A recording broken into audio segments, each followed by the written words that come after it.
Hello everyone. Today we'll be learning how to use Docker with your Node apps and how to use Docker Compose for multiple containers. This video will help you to Dockerize your Node app and improve your CI/CD process. So let's get started.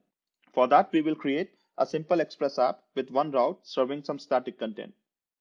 So let's create a directory and do just npm init with y flag so that we have all the details ready. Here's our first package.json with the name, version, and all the required content. Let's have a look in our code editor. Here's our web app package.json. Let's create an index file.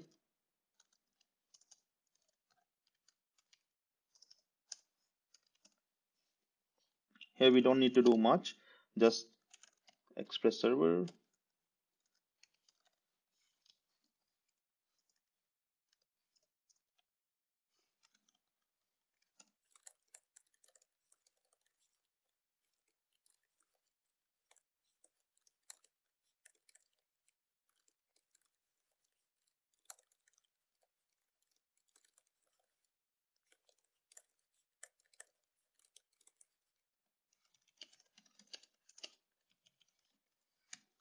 Okay, here's our small express app, which basically just serve hello world on the base part.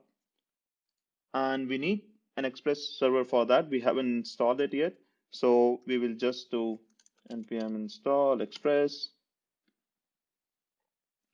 Cool. Now we're ready. We'll just test it. Okay. Cannot access express before initialization. Let's see what we did wrong. Ah, my bad. Here you go. Cool. Let's check it on our localhost 3000.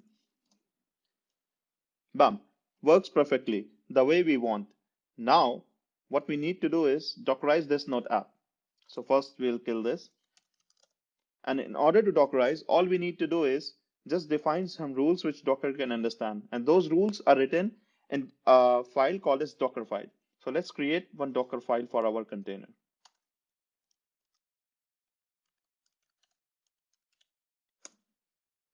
So it's a very small file. I'll just quickly write it down.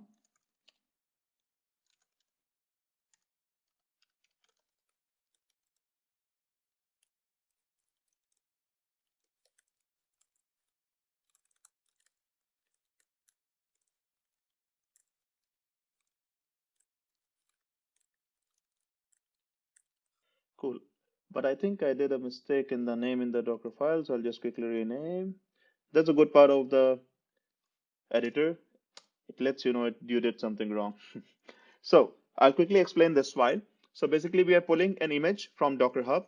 So a node image. So the node image basically is a very small image with all the required packages for running a node app, basically on maybe Ubuntu or something. And we are using the Alpine image. Alpine is the smallest image which we can use. Since we don't have a big app, we just have a small app. We don't need much packages. So I can do with the Alpine image just to make it fast and small. Maybe for the bigger projects, Alpine images are not sufficient when you need more packages, but that's totally a matter of choice. In the second line, I define which will be our base working directory. I mean, it is just say a notion. It's not necessary. You can do it on the root also, like the base root. But it's good to define a directory so that you know where your content is in case of debug or something. Then we copy the content. Basically, all these content will be copied into the Docker, this directory. Then we do normal npm run install, and we expose a port, basically this port, which we are trying to do. And then finally, when this is built, we need to do npm run start. And since we don't have npm run start, we will just add a simple start script in our package.json, which says node index.js. Ah, come on. Index.js. Cool. Let's run this Docker app. So for this, we have to first build an image for our Docker container. So for building an image, we just need to do docker build web app So building image basically pulling this Alpine image from the Docker Hub and then one by one running all the steps which we mentioned in our Docker file. And now our file is ready. Now our Docker image is ready. Now we need to run this image into the container.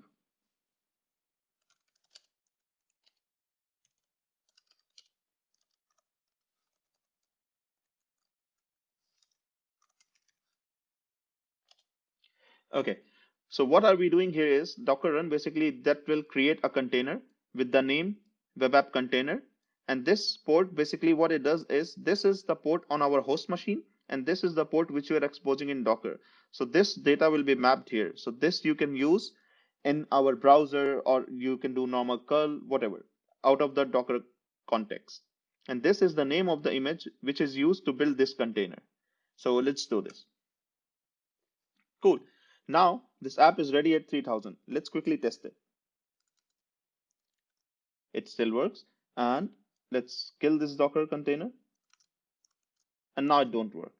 We can check again how our container is created. So this container is created with this image name web app and the name web app container. Right now it's exited state. And now we can Docker start. Oh, spelling.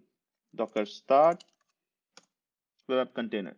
And if we do again Docker PS, we see the status up for 4 seconds and this ports mapped the same name web app container and the image. We can check in our browser, it works. And similarly, we can stop web app container. And now the container is dead. Cool. Now, if we want to change something, let's say hello world again, and we restart the container, the change is not shown because Docker works on the images.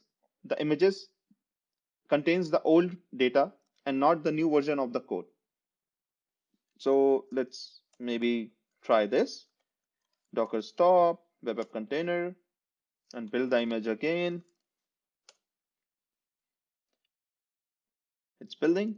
And let's see if we can get the changes working. No, still not. Because the container is tied, container has the version of the image and will be dependent only on that image. For this, we need to kill the container. First, we need to stop the container. Then we need to kill the container. And then we need to rerun the container with the same steps. And now if we see the changes again. And from the point of view of development, this is really crappy process. So this will be really weird if I have to build every time I do a simple change. And when the project scale, the size of the image is big, the time taken for building an image will be huge. And that's totally not desirable. So obviously Docker provides a workaround for that. What we can do is mount that volume into the Docker container. So whatever changes will be done on that volume will be reflected immediately. How to do that is pretty simple. We have to again run the Docker, but this time with a mount flag. So in the mount, we say the source and the destination. Source is from the host and destination is on the Docker container. So this is all we need to do. Now, if we see our node, hello world again, and then we change something here, let's say, let's go 3 exclamation. Let's say be more a bit happy. Now we need to kill the app. Sure. We can Docker start web app container. Hello world again. Here's instantly reflecting the thing. Now let's say we can add another root.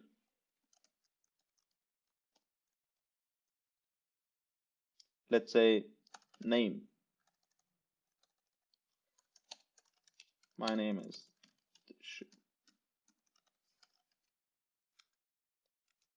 And all we need to do is just restart web app container. and we need to do the new path name. My name is Trishul. So this is on the fly. Now let's create another container to serve an API, and let's the first container consume that API. So for that, all we need to do is just be a bit lazy and copy the whole content from web app to a folder API. We can see we have two folders, and now in the API folder, let's just do a simple step, create API and create an object. So this can be anything.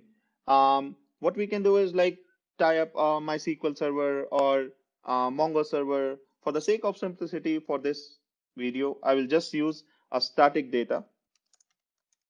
But in real world scenario, this can be anything.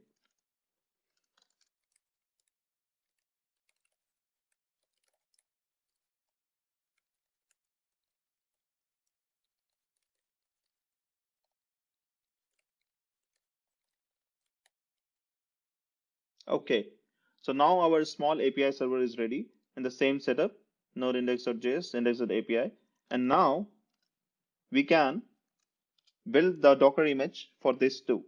So let's go here and do Docker run, the same setup, but first we need to build the image. So let's call it an API image.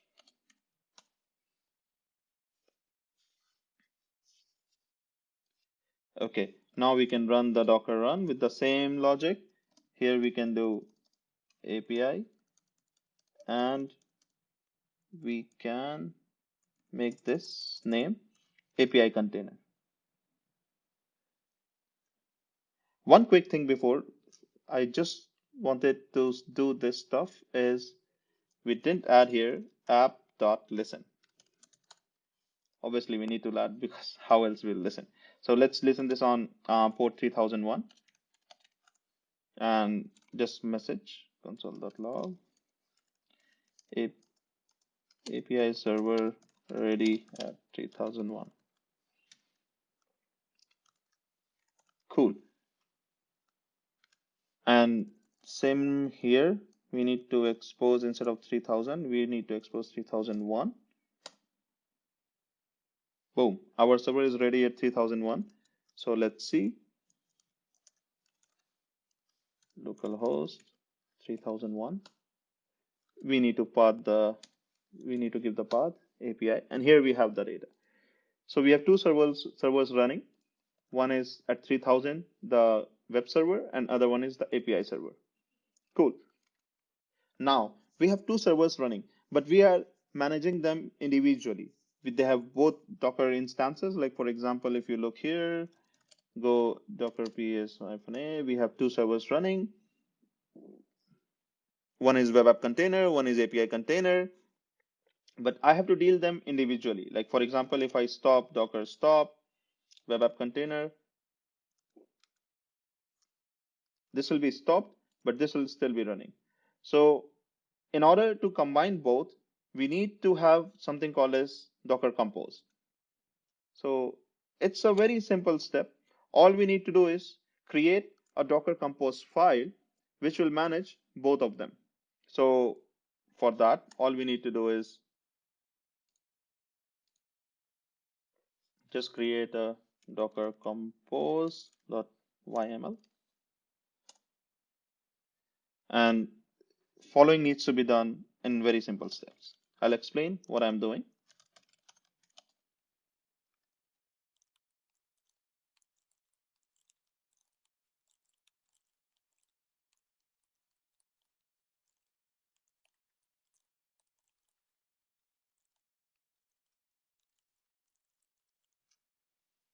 Cool. So this is our Docker Compose file. So what it does is basically defines a version, and these are the containers. These services are the containers. So basically, first container is web app. It has a build context, basically where's the Docker file and where it should get all the data. And this will help us to build the image. And then we define the ports as we defined in the arguments of the command, and we define volume. And same we do for API. Now, let's quickly check docker ps-a. We still have running. We can just kill the API container also because we don't need that anymore. Now, for Docker Compose, all we need to do is Docker Compose up. This will first build all the images.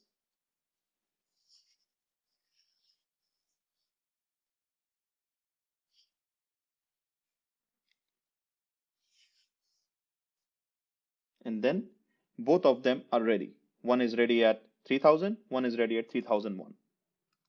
Let's quickly check. 3001 running, 3000 running.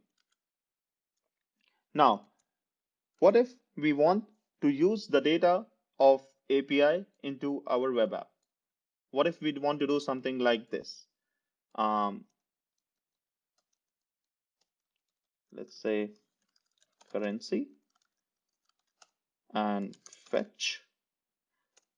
And since we don't have fetch, first we need to install fetch in our folder.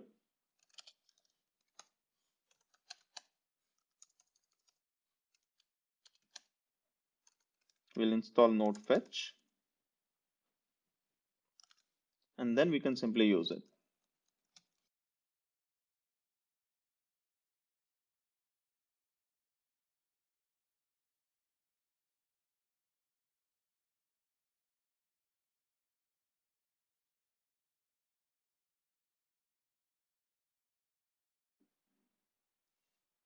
So this data is basically the output of the API.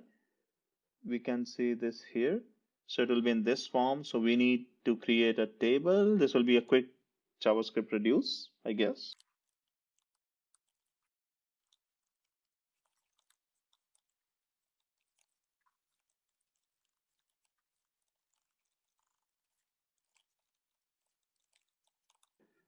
Okay, so we have the data ready, and all we need to do is return.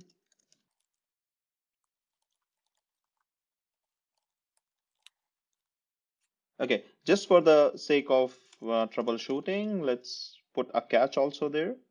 And in catch, all we need to do is maybe just something like res.status 500 and send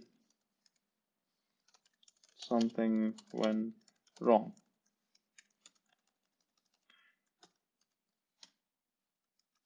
Cool. So this is our simple path currency, which basically fetches the API from the other container and process it into some table and just shows the table or something went wrong. So let's go back to our Docker Compose. We need to go a step up because our compose file is here. So we need to do Docker Compose up. Both containers are up and ready. Let's quickly check. This is working. This is working. And now we can check our name. Name one is working. And now we can check currency. Oh, something went wrong. Okay, so the data is not here. Let's quickly check what can be wrong. So instead here, we can quickly add a console to check. And we need to restart our apps so that our node app will be restarted. Started again. And let's go again here. Okay. Request to localhost 3001 API failed. Reason connection refused. Okay. Does it ring some bell? The problem is this localhost refers to the local host of this container. Basically, this container, web app 1. It will never reach to outside of this web app container. So it never identifies that something like API exists. Now, what Docker Compose does basically somehow link it outside that container. So how we can achieve that? Basically, these two are connected via network. By default, they are connected via bridge network. but we can mention it. Like, for example, we can create a network here. We can define a networks, let's say API network, and the driver should be bridge. This is the default one. Even if we don't do, they are connected with the bridge network, but it's good to mention so that we know what network is. Now, since they are connected, all we need to do is here, instead of localhost, we need to use API. So this API is basically the service name of whatever we are using here. So we are using API. So this has to be API. Now let's restart our app and see.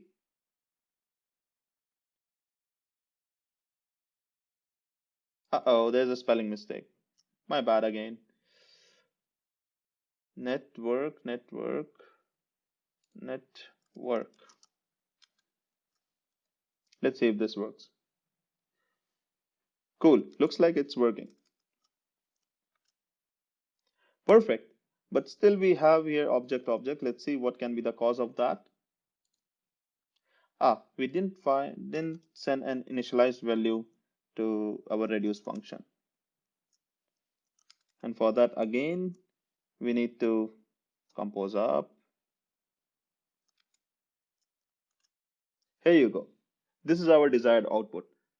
We can avoid even restarting the container if you use something utility like nodemon, basically, which looks for the which looks for the changes in the directory and hot reload our node apps. That can be also done to ease the development. But yeah, here we are. We are serving the API call from this container to this container.